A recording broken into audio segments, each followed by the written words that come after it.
The huge meeting hall of the Galactic Federation felt heavy with fear and defeat. Ambassador Veltor from the Centauri Coalition hit his crystal-like arm hard against the speaker's stand. His voice shook as he spoke to all the alien leaders gathered there. 17 star systems are gone, he said, his words echoing in the silent room. The hive keeps moving forward, eating everything they find. Nothing stops them. High Chancellor Meridine moved her tentacles nervously as she looked at the floating battle reports in front of her. The hive was something nobody had ever seen. Before, they had come from the empty, dark parts of space beyond their galaxy just 6 months ago. These creatures were like a nightmare come to life. Their ships looked alive, made of metal and flesh combined. When the Federation shot at them with their best weapons, the hive ships would change and adapt within hours. The weapons that worked yesterday were useless today. Their warriors were even worse. Cut them in half, and they would grow back together. Blow them up, and they would rebuild themselves from the pieces. But the most terrifying thing was what they did to prisoners. The hive didn't just kill people, it took living beings and turned them into part of their collective mind. Millions of captured aliens now served the hive, their original personalities erased forever. General Kekstar stood up slowly. His 4 eyes, normally bright yellow, had turned dim with shame. As the Federation's top military commander, he had never lost a single battle in his 40-year career. Now he was losing entire star systems. Our best generals can't figure them out, he admitted, his voice heavy with defeat. Every plan we make, every strategy we try, they learn it and beat us. We attack from the left, they adapt. We attack from the right, they adapt. We try new weapons, new tactics, new formations. Nothing works. They're always one step ahead. The room was filled with the sounds of despair. Some delegates were crying. Others sat in stunned silence. A few were already planning how to evacuate their homeworlds before the hive arrived. Dr. Nearsith had been quiet during the entire meeting. As the Federation's best scientist who studied alien life forms, she had been working day and night, trying to find a solution. She had gone through every database, every old record, every piece of information that the Federation had collected over thousands of years. Then she had found something in the restricted files, something that made her hands shake when she read it. She stood up slowly, and the room went quiet. Everyone knew she was their smartest scientist. If anyone had an answer, it would be her. There might be one way, she said, but she didn't sound happy about it. I found records of a species we've been avoiding for 300 years. The silence in the room became even deeper. Every alien species in the Federation knew about the quarantine list. These were worlds so dangerous that the Federation had decided to never make contact with them. The planet is called Earth. The inhabitants call themselves humans, Dr. Nearseth continued. Her voice got quieter as she spoke. Their world is listed as a Class X death world, the most dangerous classification we have. She pressed a button, and images appeared in the air. Above the delegates, the aliens gasped, and some covered their eyes. The images showed Earth's surface, massive storms that could destroy cities, earthquakes that split the ground open, volcanoes that threw molten rock for miles, oceans filled with creatures that could swallow ships whole. The radiation levels would kill most of us in minutes, she explained. The gravity is so strong it would crush our bones. The atmosphere has poison gases. The temperature changes could freeze you solid or burn you alive. More images appeared.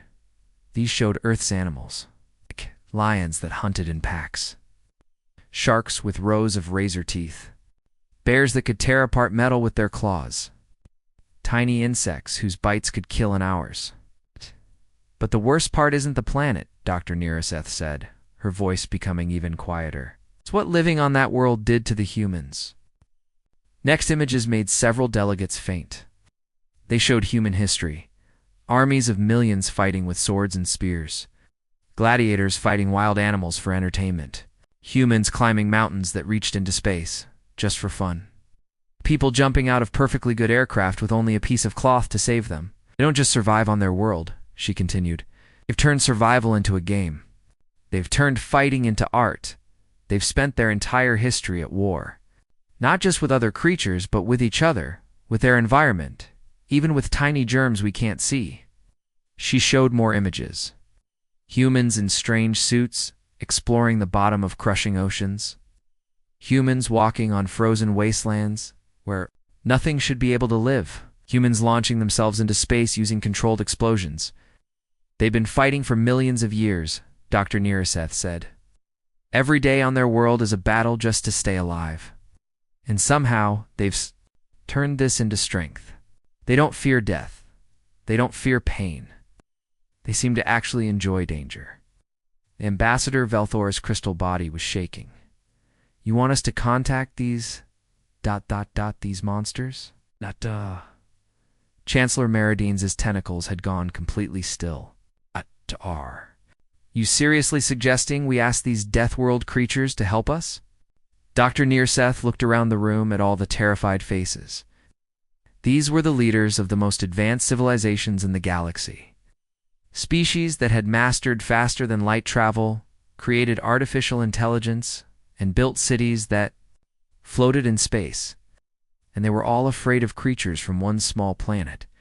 The Hive has beaten every civilized species they've met, she said grimly.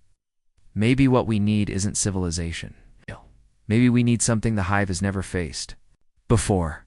Something that learned to fight on a world where everything is trying to kill you. She paused and looked directly at Chancellor Maradni. Maybe we need to fight monsters with monsters? The vote was taken in complete silence. One by one, every delegate raised their hand in agreement. They had used their best weapons, their smartest strategies, their bravest warriors. Nothing had worked. Now they would try something that terrified them almost as much as the Hive itself. They would wake up the sleeping predators from Earth and hope they could control what they unleashed. The message was sent that same day. After 300 years of silence, the Galactic Federation made contact with humanity. They had no idea what they were about to unleash upon the galaxy.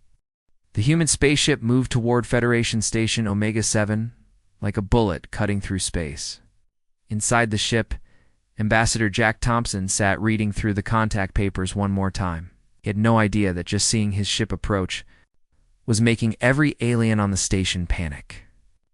"Sir," called Lieutenant Diana Walsh from the front seat where she was flying the ship, "the aliens are asking us to slow down. They say we're going too fast, and it's making them sick." Jack laughed, quietly. They were only going at 2.5 times normal gravity, which was totally normal for human ships. In fact, it was pretty slow compared to what their military ships could do. Okay, slow it down to 1.5 G, Diana. We don't want to give our new alien friends heart problems before we even meet them. On the space station, Commander Valenex watched the human ship through thick, protective windows. His bug-like body was shaking with fear. The human ship looked like it had been through hell and back. There were dents and scratches all over it from flying rocks in space. There were burn marks from radiation. And were those actually battle scars? What kind of crazy species flew around in ships that looked like they'd been in a war? The other aliens on the station were just as scared. They'd never seen a ship that looked so beaten up and damaged still be flying. Most alien ships were kept in perfect condition, polished and clean. This human ship looked like it had been used as a weapon and then repaired with spare parts. When the human ship finally connected to the station, all the important alien leaders gathered at the airlock door. They were dressed in their finest clothes and jewelry, trying to look important and peaceful. But as the door opened, every single alien took a step backward without thinking about it. The humans came out wearing what they called their best uniforms. But the aliens could see things that made them nervous. The humans wore heavy boots that looked like they were made for fighting. Their eyes kept moving around the room, looking at everything like they were searching for danger. And they walked in the station's high gravity like it was nothing. Even though that gravity would make most aliens feel sick and weak, Ambassador Jack stepped forward with a big smile. "Chancellor Meridian, it's great to meet you," he said cheerfully. He stuck out his hand in the human way of greeting, not knowing that his hand strength could easily break the Chancellor's delicate tentacle-fingers. Dr. Nearseth quickly jumped between them. "Ambassador, humans shake hands as a greeting, but we need to be careful about the pressure. she explained nervously. "Oh, sorry about that," Jack said, being more gentle. But Dr. Naraseth was watching something else. She noticed how the humans' eyes got bigger and smaller as they got used to the station's lights. This meant they were used to seeing in all kinds of different light conditions, from bright sunlight to complete darkness. What kind of world did they come from where they needed to adapt to so many different environments? The aliens decided to have a fancy dinner to welcome the humans. This turned out to be a big mistake. The human delegates sat down and started eating and drinking things that made the alien medical computers go crazy with warning signals. Colonel Billy Davis was drinking something called coffee that had enough caffeine in it to kill most alien species. He was also eating food with so much salt that it should have poisoned him. He was drinking alcohol that was strong enough to be used as spaceship fuel. "Excuse me, Colonel," said one nervous alien doctor. "Our scanners show that what you're consuming is highly toxic. Are you feeling all right?" Billy laughed so hard he almost choked on his coffee. This is nothing. Should see what we eat when we're actually fighting a war. We've got combat rations that could probably power your spaceship." The aliens looked at each other with growing horror. These humans were casually consuming things that would kill any civilized species. They were acting like it was perfectly normal. The real shock came when they were walking around the station after dinner. The group was moving through one of the main hallways when suddenly there was a loud cracking sound. A maintenance robot that weighed over 300 pounds broke loose from the ceiling and started falling straight toward Chancellor Meridine. If that robot hit her, it would crush her instantly. All the aliens screamed and tried to run, but they were too slow and too far away to help. Jack Thompson didn't think. He didn't plan, just moved. In one smooth motion, he stepped forward and caught the falling robot with one hand, like he was catching a ball thrown by a child. The robot that weighed more than 2 adult aliens was just sitting in his palm like it weighed nothing at all. "Whoops, that was close," Jack said calmly, setting the robot down gently. "Is everyone okay?" 3 aliens fainted right there on the spot. 2 more had to sit down because they were shaking so badly. Medical teams came running with emergency equipment to help the collapsed diplomats. Jack looked around confused. "Did I do something wrong?" "I was just trying to help." Dr. Naraseth was staring at her bioscanner like she couldn't believe what she was seeing.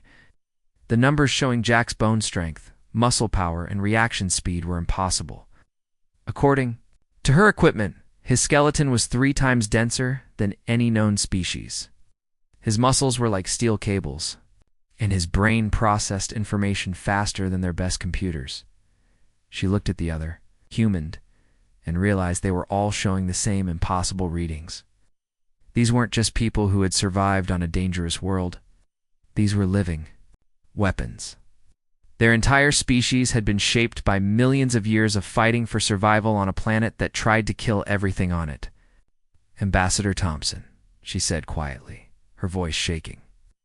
"Your physical capabilities are far beyond anything we've ever recorded. How is this possible?" Jack shrugged, like it was no big deal. "I guess growing up on Earth makes you pretty tough. We've got to deal with everything from hurricanes to earthquakes to wild animals that want to eat us. Plus, we play sports that are basically controlled combat. Makes you strong, you know?" Aliens realized they had made a terrible mistake. Thought they were asking for help from another civilized species. Instead, they had just invited apex predators into their space. The humans weren't just allies, they were the most dangerous creatures the galaxy had ever seen, and the scariest part was that the humans seemed completely unaware of how terrifying they were. To them, catching a 300-pound robot was just being helpful. Eating poison was just having dinner. Living in crushing gravity was just normal life. Dr. Naraseth looked at her scanner readings one more time and whispered to herself, "We asked for heroes. What have we unleashed?" 3 weeks after the first meeting, both human and alien fleets met in the Kepler 442 star system. The Hive had sent scout ships to this area and taken control of several outer planets. It was time to see if humans could really fight as well. As they claimed, Admiral Zexiel was in charge of all the Federation ships from his massive flagship. The alien commander had fought in dozens of battles over his long career. He knew exactly how space battles should work. His ships were lined up in perfect formation, ready to fire their weapons from a safe distance. On the other side, Colonel Tommy Bradley commanded the human ships from the U.S. Indomitable.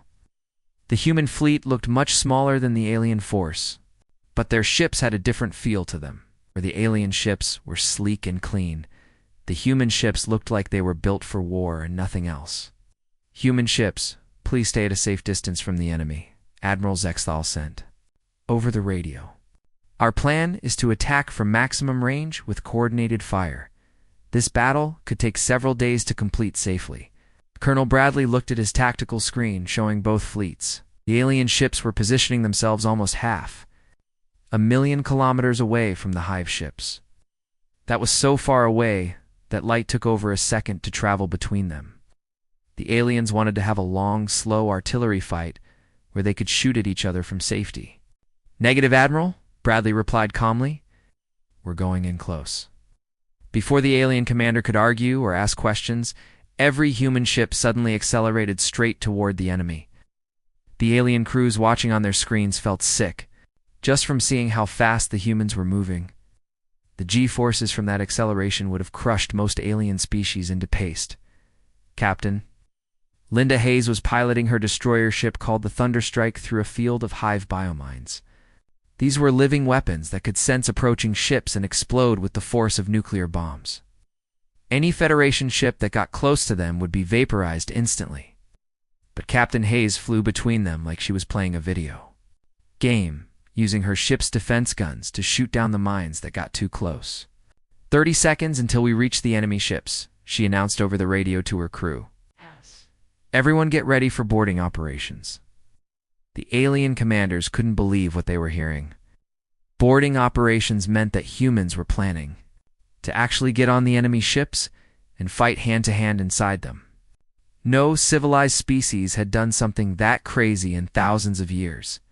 They watched in complete shock as human soldiers launched themselves out of their ships, wearing nothing but armored spacesuits and small rocket packs. Sergeant Danny Johnson led his team through a hole blown in the side of a hive ship, moving into corridors that were literally alive and trying to kill them. The inside of a hive ship was like something from a nightmare. The walls were made of living tissue that oozed acid. The air was pure poison that would dissolve alien lungs in seconds. The gravity was so strong it would crush most species' bones. And the temperature was hot enough to boil blood. "This is completely insane," Admiral Zexthal muttered as his sensors tracked the humans moving through the enemy ship. "Nothing can survive in that environment. The atmosphere alone should kill them instantly." "Sir," his communications officer reported, his voice shaking with disbelief, "the humans are not just surviving, they're winning." Inside the hive ship, Sergeant Johnson's team moved like they had been born for this kind of fighting. The biomechanical hallways pulsed and throbbed around them, trying to digest them alive as they walked. Hive warriors that had never lost a battle in their entire existence started falling back from the human attack. These hive creatures were perfect killing machines. They had been designed over millions of years to fight and defeat any enemy. They could regenerate from horrible wounds, adapt to any weapon, and fight without fear or pain. But they had never fought anything like humans before. Peterson, plant the explosive charges, Johnson ordered calmly, even though he was fighting in an environment that should have killed him 5 different ways. "Williams, watch our backs. These alien bugs are trying to surround us." The Hive collective mind had never experienced anything like this. Their warriors were built to fight civilized enemies, species that cared about staying alive, that would retreat when things got too dangerous, that fought with logic and reason. But humans seemed to operate on completely different rules. Private. Amy Chen found herself alone in a corridor facing 12 Hive warriors while her team carried out their wounded friends. Each Hive warrior was twice her size, had armor-plated skin, and weapons that could cut through steel. Any sane person would have run away. Instead, Amy started shooting. When her rifle ran out of bullets, she pulled out her pistol and kept fighting. When the pistol was empty, she attached a knife to the end of her rifle and charged at creatures that could tear her apart with their bare hands. For the first time in millions of years, the Hive collective experienced something completely new. They felt fear. Not just the tactical awareness that they might lose a battle, but actual terror at facing an enemy that seemed to enjoy fighting impossible odds. The explosive charges went off all at once throughout the hive ship. As the living vessel died around them, the human teams escaped through the same holes they had entered. Their casualties were surprisingly light considering they had just fought a battle in conditions designed to kill any form of life. "This is impossible," Admiral Zexthal whispered as he watched the human ships pull back and regroup. "They just destroyed 4 hive vessels and barely lost anyone. How is that possible?" Colonel Bradley's voice came over the radio, sounding as casual as if he was talking about the weather. "Admiral, this is just a normal Tuesday for us. You should see what we can do when we're actually angry about something." The Federation commanders stared at their new human allies with a mixture of respect and terror. They had asked these Deathworld creatures to help them fight the hive. They thought they were getting some extra soldiers to help in their war instead. They had just witnessed the most dangerous predators in the galaxy doing what they did best. The humans hadn't just fought the hive, they had made it look easy. They had gone into an environment that should have been instantly lethal and turned it into their playground. The aliens finally understood what they had unleashed. They hadn't recruited helpers in their war against the hive. They had awakened something that had spent millions of years learning how to be the perfect killers. And now those killers were on their side. The war was about to change in ways the galaxy had never seen before. Dr. Rebecca Park stood in the research lab on Federation Station Omega-7, carefully handling samples of captured hive technology with her bare hands. The alien scientists had refused to even get close to the organic material, claiming it was too dangerous to touch. But humans had been dealing with deadly diseases and poisonous creatures since they first walked upright on Earth. "Look at how their brain networks are connected," she explained to Dr. Neerasith, who was watching from behind thick protective glass. "The hive shares one big mind across millions of creatures, but there are weak spots we can attack." Park didn't tell the alien scientist was something that had shocked her during her research. Human brain patterns looked almost exactly like hive brain patterns in some ways. Earth's brutal history of survival had created human minds that could work alone or together as a team. It was like humans had been naturally designed to fight the hive. On the other side of the station, in the training rooms, Sergeant First Class Ryan Brooks was trying to teach alien soldiers how to fight like humans. The Federation troops were struggling with ideas that seemed completely crazy to them. "Listen carefully," Ryan said. "For the 10th time to a group of Centauri warriors who looked like giant insects. When the enemy has more soldiers than you do, you don't run away. Attack them head on. Act like you've gone completely insane, and half the time, they'll be so confused they'll hesitate. That's when you win." The squad leader, Veldon, made clicking sounds with his mouth parts that meant he was confused. "But Sergeant Brooks, everything we've learned about fighting says that keeping your soldiers alive is the most important thing. You never risk everyone. Just to win one battle?" "That's exactly why you're losing this war," Ryan said directly. "Sometimes you have to be willing to sacrifice everything to get victory. That's the difference between people who survive and people who actually win." The alien soldiers looked at each other nervously. Everything the human was teaching them went against thousands of years of their military training. But they couldn't argue with results. The humans had destroyed hive ships that the Federation couldn't even damage. The real game changer came when Dr. Park successfully connected human brain tissue with captured hive technology. She called the project Prometheus. After an old Earth story about stealing fire from the gods, this system would let a human operator plug directly into hive communications while keeping their own personality and thoughts. Captain Steve Miller volunteered to be the first test subject. Even though Dr. Park told him there was a 40% chance the procedure would kill him, as the bioneural interface was activated, his mind suddenly expanded across the entire hive network. He could experience what it was like to be part of the collective consciousness from the inside.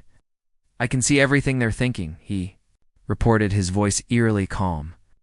Thousands of ships scattered across the galaxy, millions of warriors preparing for battle. But here's the interesting part, Dr. Park. They're scared. For the first time since they started existing, they're actually afraid of something. The Hive Collective tried to push Miller's consciousness out of their network. His human mind was like poison in their shared thoughts. Where the Hive wanted everything to think the same way, Miller brought chaos and individual thinking. Where they demanded everyone follow orders without question. He introduced the idea of rebellion and free choice. They're not as tough as everyone thinks, Miller continued. With information flowing from his brain connection directly into the computers, they're just used to fighting species that are polite and civilized. They have no idea how to handle predators that enjoy fighting. Dr. Neresith stared at the readings from her instruments in complete amazement. The human brain activity was unlike anything in all of Federation medical history. While Miller was connected to the Hive network, his mind showed levels of aggression, cleverness, and ability to adapt that broke her measurement scales. The most disturbing part was how natural it seemed for the human. Miller wasn't struggling to stay connected to an alien mind network. He was dominating it.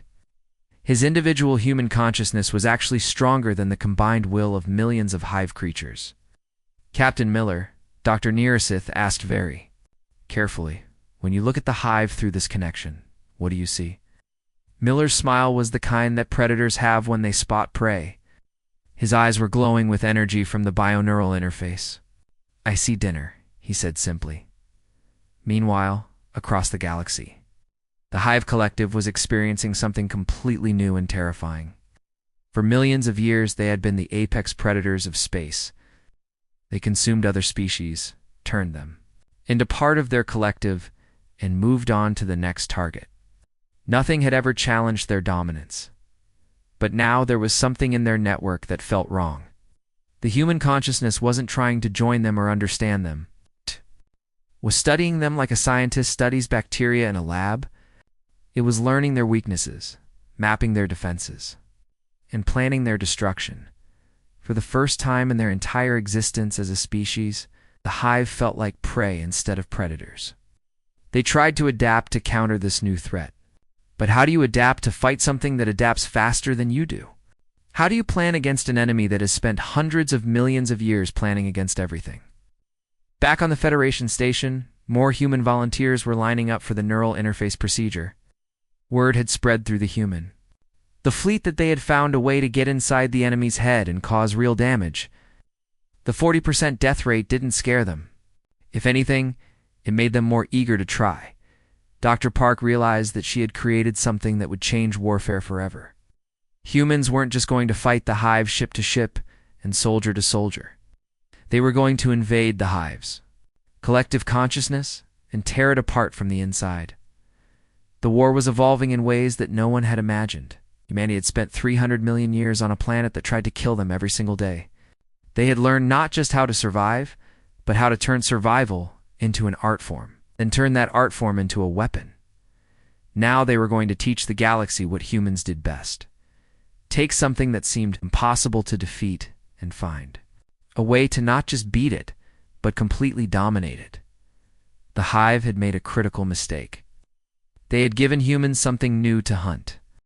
The Hive Queen's fortress was hidden deep inside the Crab Nebula, one of the most dangerous places in the entire galaxy.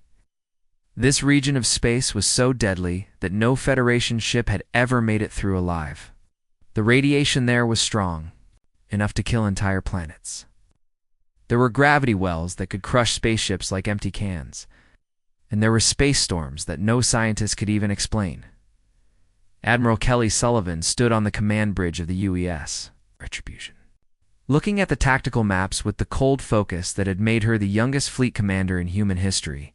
All around her, the human attack fleet was getting ready for what everyone knew would be a suicide mission.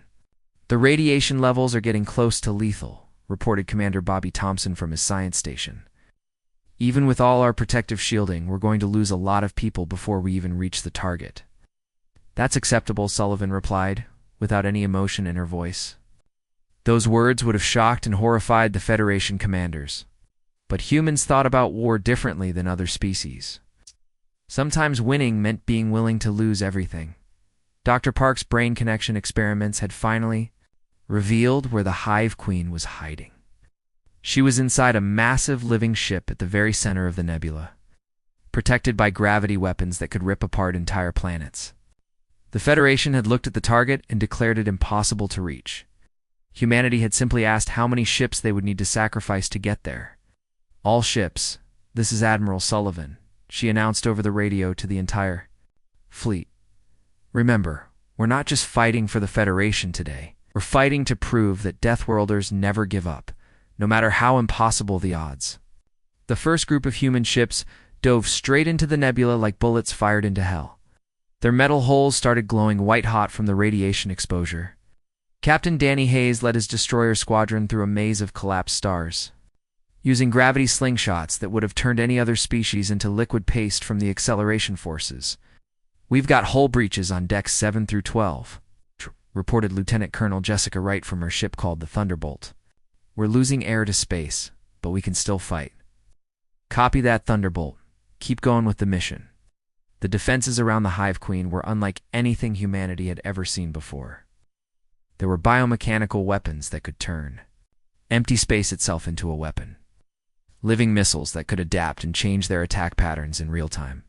And worst of all, there were psychic attacks that tried to break human minds and drive them insane, but the Hive Queen had made one critical mistake. She had tried to understand humans by comparing them to civilized species. She assumed they would break and run away when faced with certain death. Instead, the approaching human fleet seemed to become more dangerous and determined as their situation got more hopeless. "This is the retribution to all vessels," Admiral Sullivan announced as her flagship's hull started to crack and buckle under the intense radiation. "We're going down, but the mission doesn't stop. Remember what we are. The monsters from the Death World, so act like it." The final attack was pure human insanity. With their ships literally dying around them, human crews launched themselves at the Hive Queen's vessel, using nothing but small escape pods, personal weapons, and explosive charges. They were essentially throwing themselves into space with handheld guns to attack a fortress the size of a moon. Sergeant Maria Santos led a squad of Marines through the Queen's biomechanical defenses, fighting through corridors that were alive and actively trying to digest them. The walls were covered in acid that could dissolve metal. The air was poisonous gas that would kill most species instantly. Hive warriors were attacking them from every direction. "This is for every innocent world you destroyed," she growled through gritted teeth, planting quantum explosive charges in the Queen's chamber while hundreds of Hive warriors swarmed toward her position. The explosion that followed was so massive it could be seen from 3 different star systems. When the radiation finally cleared enough for rescue ships to approach, they found only floating debris and a handful of human survivors somehow still alive in the vacuum of space under conditions that should have killed them instantly. The war was over. Without their queen to guide them, the Hive Collective fell apart. Millions of individual Hive creatures scattered and fled back to the dark regions beyond the galaxy where they had originally come from. The Federation species, finally, understood what they had awakened. These weren't just warriors or soldiers. These were apex predators shaped by a world that had spent 4 billion years perfecting the art of creating the ultimate killers. As the few human survivors were rescued from the wreckage, Admiral Zextel of the Federation fleet sent a simple message back to Earth. "Thank you." The response from Terran High Command was equally short. "Anytime." That's what Deathworlders do.